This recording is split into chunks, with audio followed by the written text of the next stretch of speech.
Hello everyone and welcome to the November update for the Queensland Thoroughbred Owners Association. Ben Mannion, CEO, joins us as usual to discuss all the latest within the Qtoa. And Ben, it's been a huge month. November's here, the summer carnival's really ramping up, December's around the corner, and with Christmas just around the corner, I believe that members are going to receive a nice little present as part of their membership benefit. Yeah, so we've talked a lot about the member packs over the last couple of months, and they've taken a little bit more time than we expected. Particularly, working with some of our partners, we wanted to make sure we got the best offers we possibly could from our partners for our members to get a real value for our members.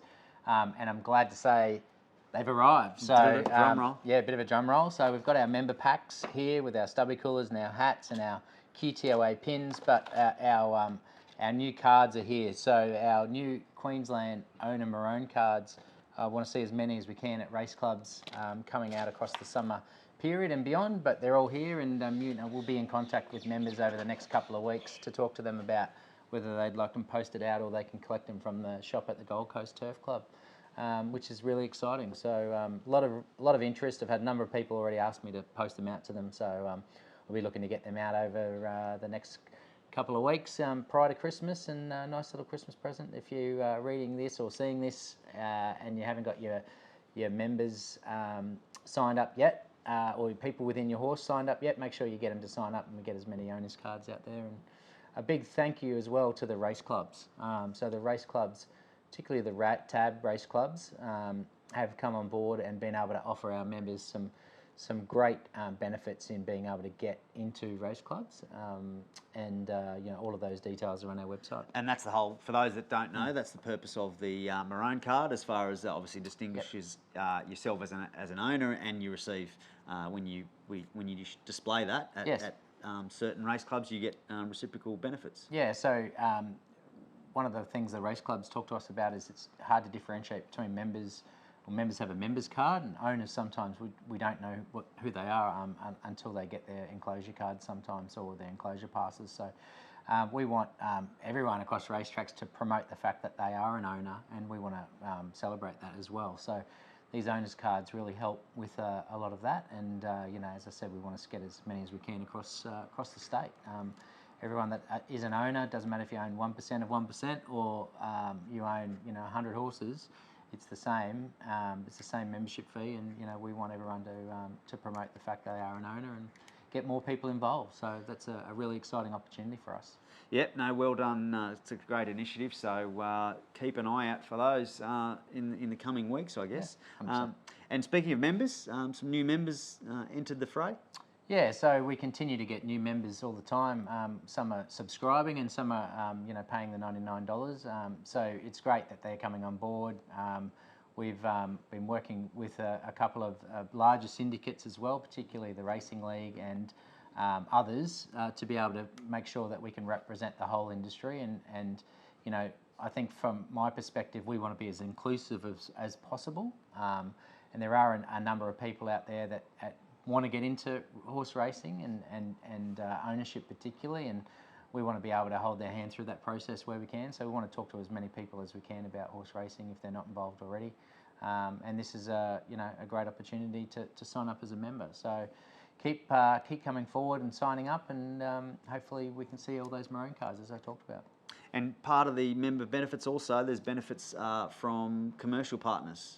Yeah, so one of the important parts is obviously to promote our partners, but we've got a number of partners that have come on board and offered discounts around their products, or a percentage off some of their products. So whether it be horse insurance, or the latest suit you want to wear to the races, our Fan Fave's been a wonderful partner of ours all the way through.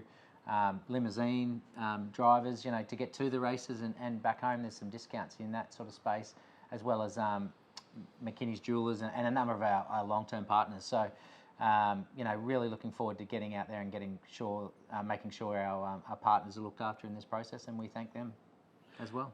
Very good. Well, as we mentioned, it's been a big month. Obviously, it all started with the Melbourne Cup and the Victorian Spring Carnival, and obviously the New South Wales Spring Carnival, and now attention's starting to turn to Queensland ahead of the summer carnival's already kicked off, and it only ramps up from here.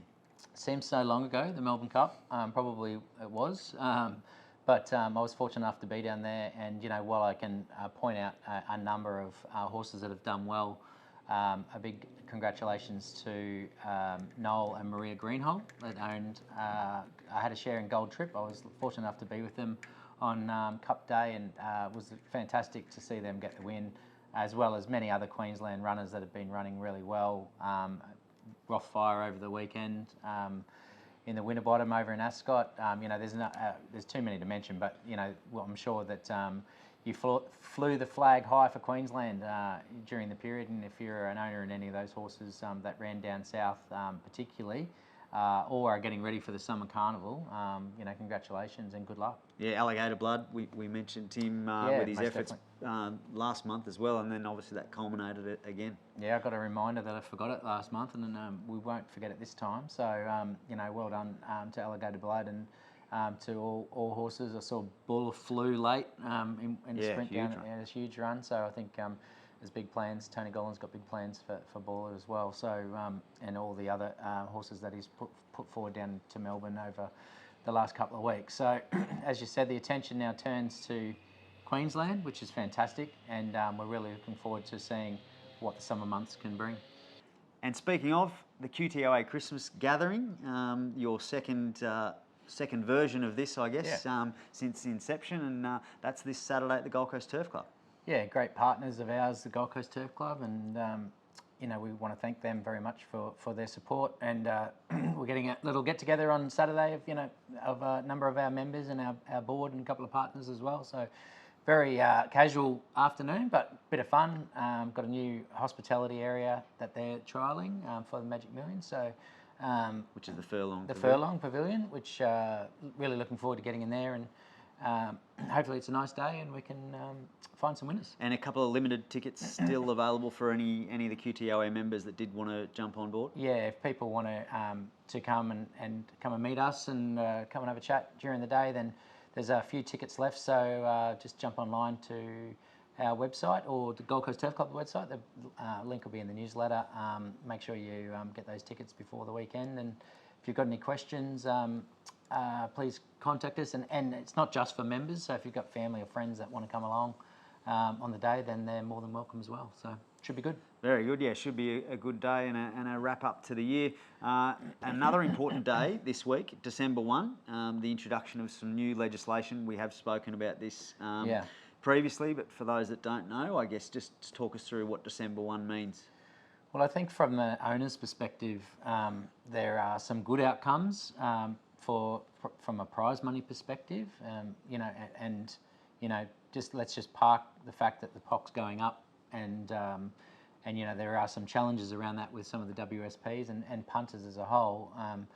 But I think for us as owners, I think the big thing is, and the thing that we've looked at more specifically is the cost to ownership, and that continues to increase.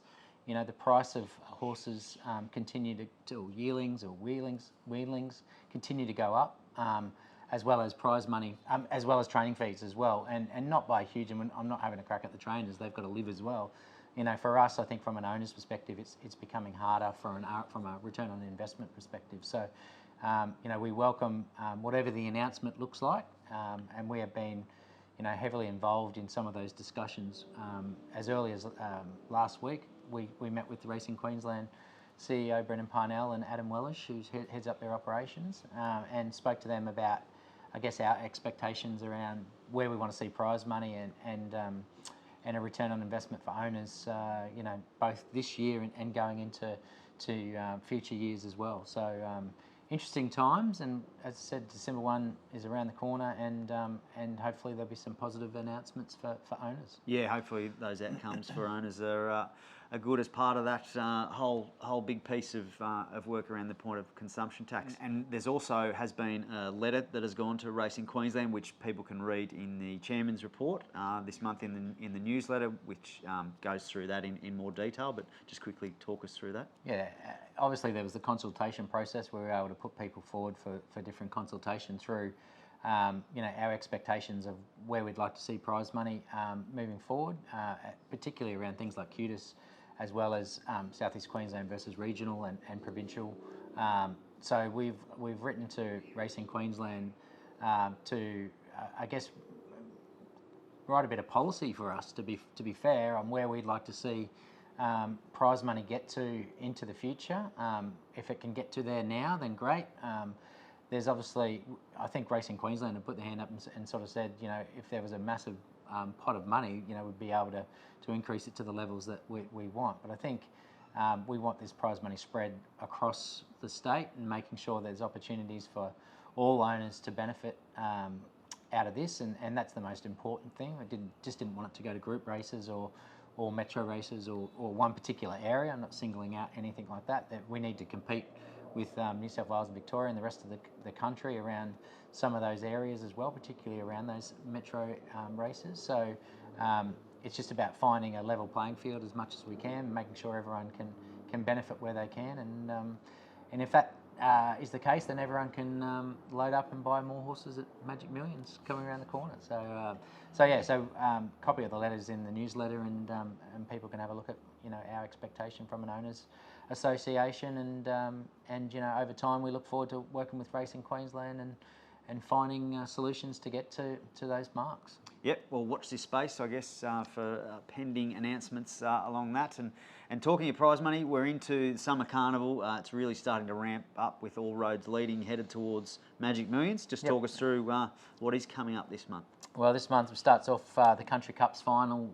You know, the regional country comes to the city, which is great. It's always a great race day there as well. So looking forward to that, and the Stampede on the 3rd of December into the Gateway, and the Feelin' Ready and Callaway Girl, which is on the 10th, is always a bit of a point on the calendar, particularly for the 2-year-olds. So, you know, everyone's sort of gearing up to try and make the field of the Magic Millions. So, you know, those dates over the next couple of weeks are really important. The Grand Prix Stakes on the 17th, and then, as I said, with the 2-year-olds, the Bruce McLaughlin on the 24th on Christmas Eve, and great day to get to the races. So obviously there's going to be a lot of races across the country in regional areas over, and a lot of Christmas parties. I know there's a lot of people moving to those race clubs and over Christmas, and a number of Christmas parties. So looking forward to seeing them all benefit all the race clubs, and hopefully you can get there and have a good time. And the King of the Mountain as well, the inaugural running. Obviously there's been some news around some slot holders, and you know, that's all coming to take shape. Yeah, so had several conversations with the Toowoomba Turf Club, and they've got a new chairman out there, Jason. Congratulations to you. Was appointed yesterday. We're really supportive of the King of the Mountain. We want to see you know, that sort of kick off this year, and Apache Chase was, I think, the first one that was announced, and there's a number of 3-year-olds and new 3-year-olds coming through. There's it's going to be a great race on New Year's Eve, and we're looking forward to seeing what the final field looks like over the coming weeks. And then we head into Magic Millions, obviously the horse sale, the carnival, all the events going on as well, and some new races on the program on Magic Millions Day this year. Yeah, so I've been contacted a lot over the last few weeks about just Magic Millions and, you know, summer, and I think last year that COVID was around, so there's a lot of people that, you know, stayed away and are really looking forward to getting there this year. So I think it's going to be a bumper couple of race days between the Wave and obviously Magic Millions race day, but the sales in the middle is, you know, so much going on every day, which is fantastic. But a lot of people are both coming from regional Queensland and from Brisbane down to the Gold Coast, as well as our friends from interstate. So the big, I guess, two that we're interested in looking at as well is a new race called the Debut, and you know, that's going to be an interesting 900-metre race for 2-year-olds, and there's qualification through December and January for that will be interesting. And then the new race, the Syndicate. So a lot of the bigger syndicates, I know, 20 or more, are sort of looking at that race as a potential race for their horse, and there's it's going to be a bit of moving and shaking over the next couple of weeks, which is great. But really looking forward to the summer series, and obviously the Magic Millions Carnival coming in January. Yeah, great time of year. And then we move on to the Qtoa AGM, which a date has been set in January for that. Yeah, so the board met last week. We'll have our first AGM on Wednesday the 11th of January at 9 o'clock at the Gold Coast Turf Club. We're still working out where, but we'll put a notice out to our members just before Christmas as to where that is and what we'll be doing in and around the AGM. So please stay tuned. But really exciting times for Qtoa with the AGM around the corner. Very good. All right, well, that pretty much wraps us up. We'll be in touch with members again just before Christmas. Yeah, we'll be in touch about the member packs over the next couple of weeks, just making sure you're living at the same address that you put down when you became a member, but also an opportunity to pick up the packs both through the summer period at the Gold Coast Turf Club and or through the Magic Millions. You know, we'll be setting up at Magic Millions with our friends at Racing Queensland, and we'll be looking forward to handing out as many member packs as we can. So yeah, be in contact, as I said, but definitely we'll talk to people before Christmas. Very good. All right, well, thanks to everyone for tuning in, and have a great month. We'll be in touch again before Christmas.